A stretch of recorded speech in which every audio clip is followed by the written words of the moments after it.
에베소서 4장 29절에서 30절까지의 말씀,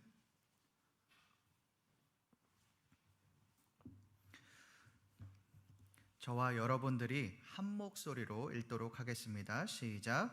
무릇 더러운 말은 너희 입 밖에도 내지 말고 오직 덕을 세우는데 소용되는 대로 선한 말을 하여 듣는 자들에게 은혜를 끼치게 하라. 하나님의 성령을 근심하게 하지 말라. 그 안에서 너희가 구원의 날까지 인치심을 받았느니라. 아멘.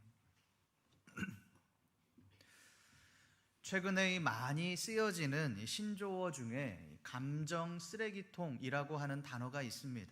단어 그대로 감정과 쓰레기통을 합한 단어로 어느 한쪽의 감정을 일방적으로 배출하고 또 다른 한쪽은 이것을 쓰레기통처럼 무조건적으로 받아야만 하는 상태를 의미하는 단어입니다. 이것은 주로 힘이 있는 자가, 권력을 가진 자가 힘이 없는 자에게 자신의 부정적인 감정을 일방적으로 토로하는 것을 말하는데, 이것이 부정적인 감정을 넘어 쓰레기를 버리듯이 더러운 감정들을 쏟아낸다라고 해서 붙여진 단어입니다. 그런데 문제는 이렇게 감정 쓰레기통으로 살아가는 그 사람들이 스트레스를 받고 또 이것이 심해지면 분노 조절 장애로까지 이어진다라고 하는 사실입니다. 오늘날 사회에서 일어나는 이 분노 관련된 범죄들 또한 이러한 감정 쓰레기통의 영향이라고도 할 수 있습니다. 이런 감정 쓰레기통의 원인이 무엇입니까? 행동이 아닙니다. 말입니다. 다른 사람들을 고려하지 않은 이기적인 말과 폭언이 감정 쓰레기통을 양산해 나가는 것입니다. 오늘 말씀은 이 말에 대한 부분을 말씀하고 있습니다. 그런데 말씀을 한번 자세히 보십시오. 더러운 말이 나옵니다. 그리고 선한 말이 나옵니다. 바울은 이 더러운 말과 선한 말을 비교하고 있습니다. 도대체 왜 바울은 더러운 말과 선한 말을 비교하는 것일까요? 이것을 알기 위해 우리는 먼저 더러운 말이 무엇인지를 한번 알아보겠습니다. 우리 29절 상반절 말씀을 함께 읽어보겠습니다. 29절 상반절 말씀입니다. 시작. 무릇 더러운 말은 너희 입 밖에도 내지 말고. 바울은 먼저 이 더러운 말에 대해서 말을 합니다. 더러운 말을 입 밖에도 내지 말라라고 그렇게 말을 합니다. 그런데 더러운 말이라고 하는 것이 도대체 무엇인지 잘 모르겠습니다. 과연 이 더러운 말이라고 하는 것이 무엇일까요? 어떤 말일까요? 더러운이라고 하는 말의 원어적인 뜻은 썩은, 부패한, 부패해서 악취가 나는 이라는 뜻입니다. 보통 썩은 나무와 병든 폐, 또 썩은 과일들을 사용할 때 이 더러운이라는 표현을 사용합니다. 앞선 말씀에서 이 감정 쓰레기통이라고 하는 단어를 한번 생각해 보십시오. 감정 쓰레기통에는 더러운 것들이 버려집니다. 욕이나 깎아내리는 말들, 또 함부로 대하는 쓰레기와도 같은 모든 표현들이 바로 더러운 것들, 더러운 말이라고 할 수 있습니다. 그런데 문제는 이러한 일들이 비일비재하게 우리의 삶에서 일어난다라고 하는 것입니다. 회사에서 소위 갑질을 하는 사람들을 한번 생각해 보십시오. 자신의 감정을 필터링 없이 그대로 쏟아냅니다. 부하 직원을 무시하고 말로 인격 모독을 합니다. 하나의 인격체로 보는 것이 아니라 그저 물건으로, 내 아랫사람으로만 취급합니다. 그러다가 이 부하 직원이 자신의 권리를 내세우면 그대로 찍어 눌러버립니다. 완전히 길을 펴지 못하도록 죽사발을 만들어버립니다. 여러분, 교회라고 다릅니까? 그렇지 않습니다. 아니, 세상보다 더 악한 말들을 하는 사람들이 있습니다. 몇 년 전 옥정 신도시에 있는 고깃집에서 갑질 사건이 하나 발생했습니다. 소고기를 먹던 그 손님 2명이 나가면서 본인 테이블 옆에 손님들을 앉혔다는 이유로 항의하고 환불해달라고 요청하고 이것이 받아들여지지 않자 가게를 떠난 후에도 계속 전화를 하고 욕을 하고 협박했던 그런 사건이 있었습니다. 그 손님은 주인에게 항의하며 이렇게 말을 합니다. 돈 내나 서비스 받고도 기분이 더러워. 옆에 늙은 것들이 와서 밥을 먹었다. 이걸 단순하게 생각해 10,000원이라도 깎아줬어야지.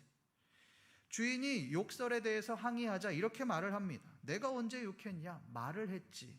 야, 너 서방 바꿔. 너 과부야? 네가 사장 맞아? 네가 죄송하다고 해서 일이 끝나는 게 아니야. 고깃값 다시 붙여. 방역수칙 어겼다고 찌르면 너넨 300만 원 벌금 내야 돼.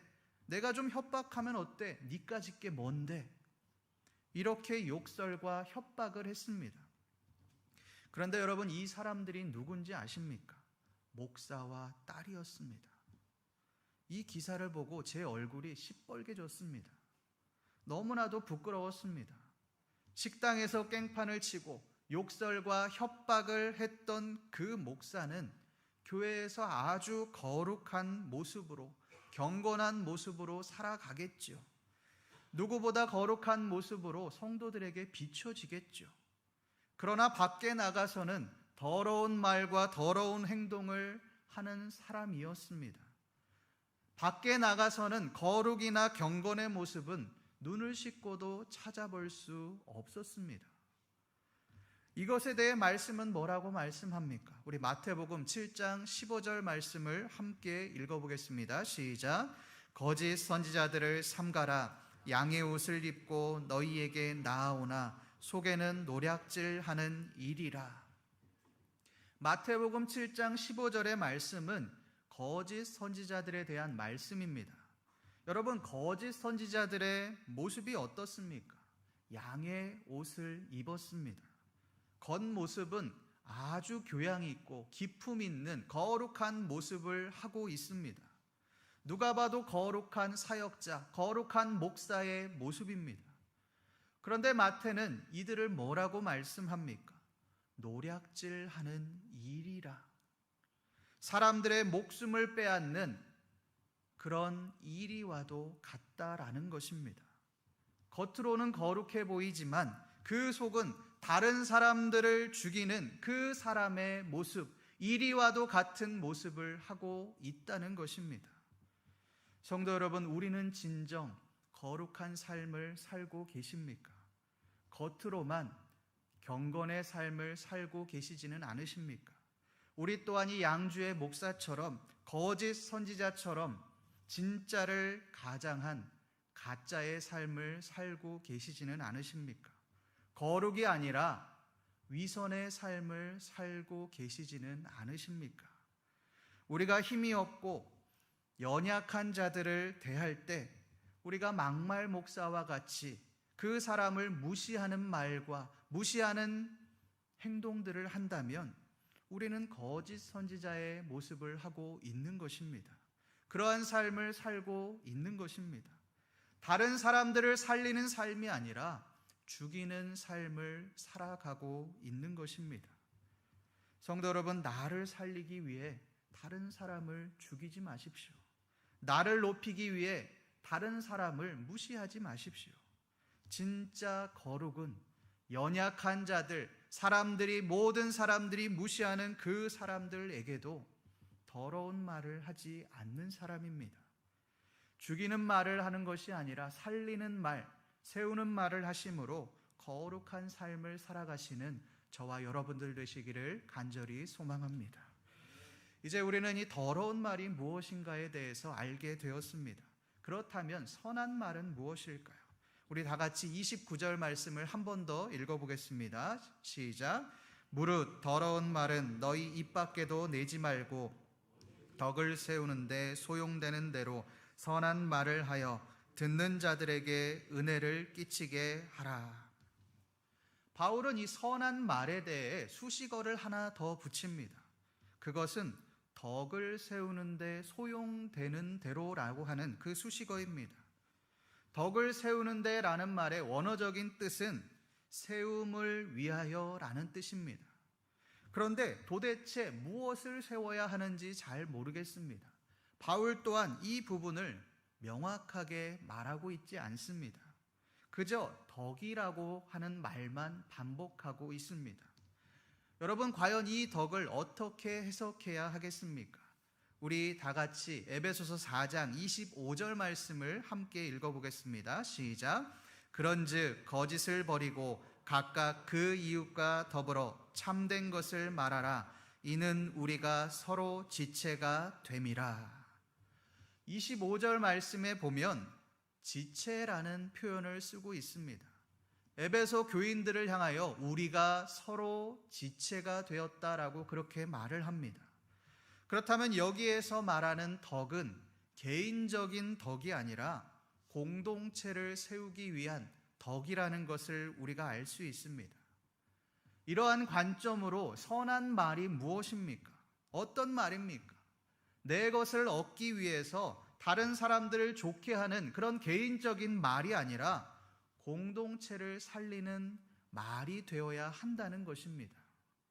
바울은 이 부분에 대해서 듣는 자들에게 은혜를 끼치게 하라라고 그렇게 말을 합니다. 그렇다면 이 선한 말이라고 하는 것은 공동체를 살리는 말일 뿐만 아니라 나와 함께하는 모든 사람들에게 은혜를 끼치는 말이 되어야 한다는 것입니다. 듣는 자들에게 은혜를 끼치게 하라. 이것이 29절 말씀에서 바울이 말하고자 하는 그런 결론입니다. 그런데 여기에 한 가지 질문이 생깁니다. 도대체 은혜라는 것이 과연 무엇이냐라고 하는 질문입니다. 여러분, 은혜가 무엇입니까? 말씀은 은혜를 무엇이라고 말씀합니까? 우리 에베소서 2장 8절 말씀을 함께 읽어보겠습니다. 시작. 너희는 그 은혜에 의하여 말미암아 구원을 받았으니 이것은 너희에게서 난 것이 아니요 하나님의 선물이라. 은혜를 한마디로 말하면 하나님의 선물이라고 할 수 있습니다. 그런데 이 은혜를 끼쳐라, 이 말이 무슨 말일까요? 너희가 받은, 우리가 받은 그 하나님의 선물들을, 은혜의 선물들을 나누어 주라라고 하는 것입니다. 우리가 구원을 어떻게 받았습니까? 노력해서 열심을 다해서 얻어낸 것이 아닙니다. 우리가 공로를 많이 쌓아서, 덕을 많이 쌓아서 얻어진 것이 아닙니다. 하나님의 선물로 받았습니다. 이 선물이라고 하는 의미는 단순히 주고받는 것의 의미가 아닙니다. 값으로 가치를 매길 수 없기에 선물이라고 말을 하는 것입니다. 우리가 아무리 그것을 갚으려고 돈을 쓰고 시간과 노력을 써도 도저히 갚을 수 없기에 하나님은 우리에게 그것을 선물이다라고 말을 하는 것입니다.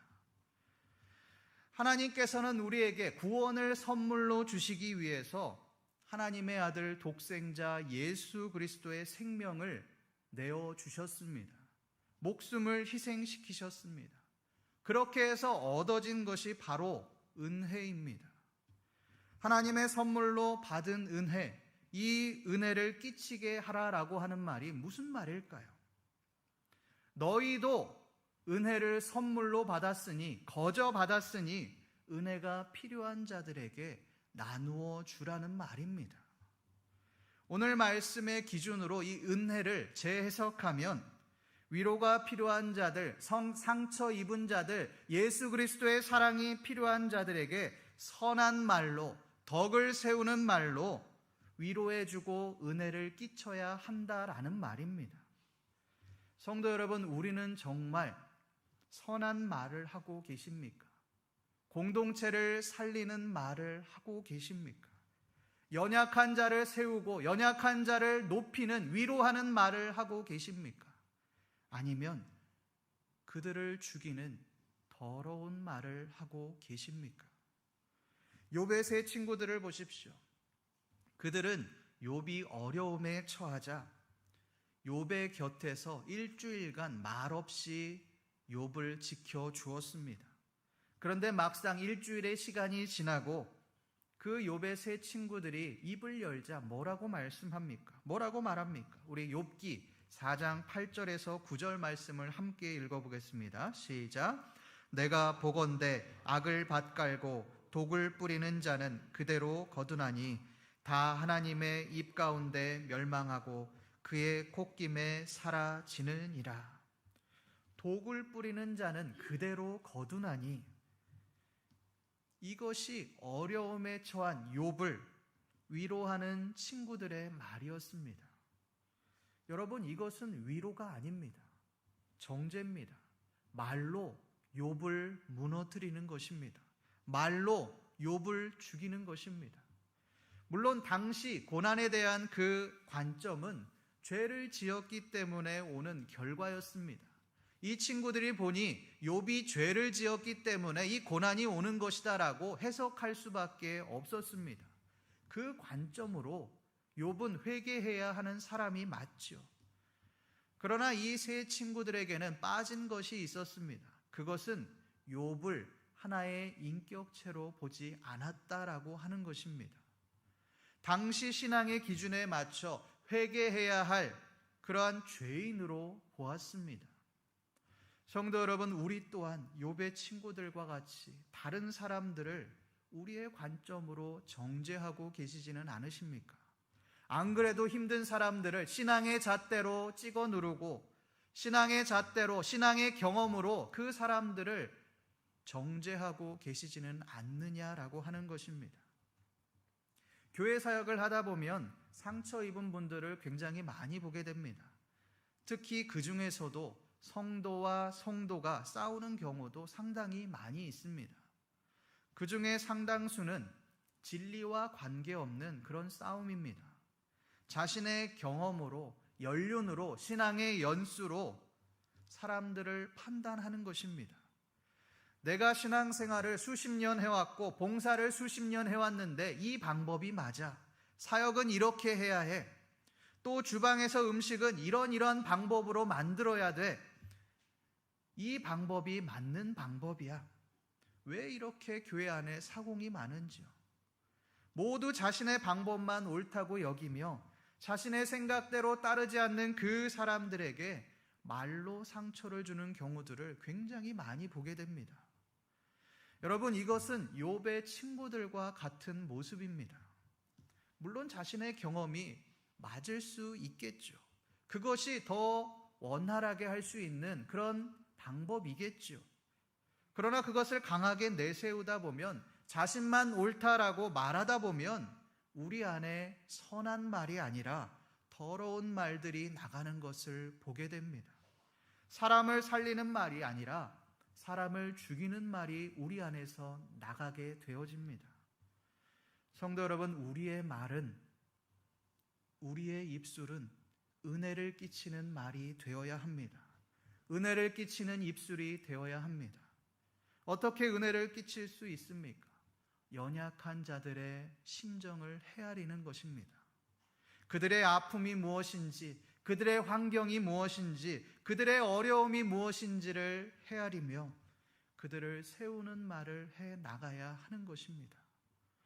오늘날 교회 안을 살펴보면 직분자가 되면 될수록, 신앙의 연수가 차면 찰수록 성도들을 무시하고 상처를 주는 경우들을 보게 됩니다. 여러분, 하나님이 우리에게 직분을 주신 이유는 그 직분을 누리라고 주신 것이 아닙니다. 그 직분을 통해 대접받으라고 우리에게 주신 것이 아닙니다. 연약한 자들, 교회 안에 상처 입은 자들을 잘 섬기라고 그 직분들을 우리에게 주신 것입니다. 우리의 입술을 통해 연약한 자들을 살리고 공동체를 살리고 더 나아가 교회를 살리시는 저와 여러분 되시기를 간절히 소망합니다. 그렇다면 우리가 왜 은혜를 끼치는 입술이 되어야 하겠습니까? 우리 30절 말씀을 함께 읽어보겠습니다. 시작. 하나님의 성령을 근심하게 하지 말라. 그 안에서 너희가 구원의 날까지 인치심을 받았느니라. 여러분, 이 30절 말씀은 굉장히 이상합니다. 선한 말을 하라, 그렇게 말을 하다가 갑자기 하나님의 성령을 근심하게 하지 말라라고 그렇게 말을 합니다. 여러분, 바울이 왜 이렇게 말을 하고 있을까요? 간단합니다. 악한 말을 하는 것이, 더러운 말을 하는 것이 성령님을 근심하게 하는 것이기 때문에 그렇습니다. 연약한 자에게 별 생각 없이 준 말의 상처가, 그 말 한마디가 하나님을 근심하게 하는 것이기 때문에 그렇습니다. 우리 이사야서 63장 10절 말씀을 함께 읽어보겠습니다. 시작. 그들이 반역하여 주의 성령을 근심하게 하였으므로 그가 돌이켜 그들의 대적이 되사 친히 그들을 치셨더니. 이사야서 63장의 말씀을 보면 이스라엘의 반역한 것이 주의 성령을 근심하게 하였다라고 그렇게 말을 합니다. 여러분, 이스라엘 백성들이 어떤 반역을 했습니까? 하나님의 은혜를 입고도, 하나님의 백성이 되고도, 하나님의 놀라운 은혜를 체험하고도 하나님을 버리고 우상 숭배를 했습니다. 이것이 주의 성령을 근심하게 하였다라고 그렇게 말을 합니다. 그런데 여러분, 이 말씀을 자세히 한번 보십시오. 주의 성령을 근심하게 한 대가가 무엇입니까? 그들의 대적이 되사 친히 그들을 치셨더니. 하나님이 이스라엘의 대적이 되시고 그들을 치셨습니다. 여러분, 굉장히 무서운 이야기입니다. 우리가 별 생각 없이 사람들에게 상처를 주는, 무시하는 그 말 한마디가 하나님과 대적이 될 수 있다는 말입니다. 여러분, 윗사람이 아랫사람에게 갑질하는 것, 말로 상처를 주는 것, 우리가 늘상 하는 것 아닙니까? 우리가 매번 별 생각 없이 하는 그런 말들 아닙니까? 그런데 늘상 하는 이 말이, 행동이 성령을 근심하게 만든다는 것입니다. 그것을 넘어 하나님과 원수가 될 수 있다는 것입니다. 하나님께서 그 말을 통해 원수가 되어 우리의 행위를 그대로 돌려주신다는 것입니다. 여러분, 하나님이 왜 이렇게 하실까요? 우리가 무시하는 그 영혼이 하나님 앞에서는 우리와 동일한 인격체이기 때문에 그렇습니다. 보잘것없는 그 사람들이, 거들떠보지 않는, 무시를 당하는 그 사람이 하나님 앞에서는 그 어떤 사람들보다 귀한 하나님의 자녀이기 때문에 그렇습니다. 그런데 우리는 그 사람들을 하나의 인격체로 보지 않습니다. 하나님의 자녀로 보지 않습니다. 내 권력을 휘두르기 위한 수단으로 봅니다. 그저 우리의 감정을 쏟아내기 위한 감정 쓰레기통으로 만들어버립니다. 그러면서도 우리는 그것을 당연하게 생각합니다. 성도 여러분, 하나님은 온 천지 만물을 지으신 분이십니다. 우리와는 상종도 할 수 없는 그런 위대한 분이십니다. 그런 분이 우리를 위해서 자신의 가장 사랑하는 아들, 독생자 예수 그리스도를 우리를 위해 내어주셨습니다. 십자가에서 희생시키셨습니다. 우리를 하나님의 자녀, 이 세상에서 가장 귀한 인격체로 삼아 주셨습니다. 그런데 왜 우리는 차별합니까?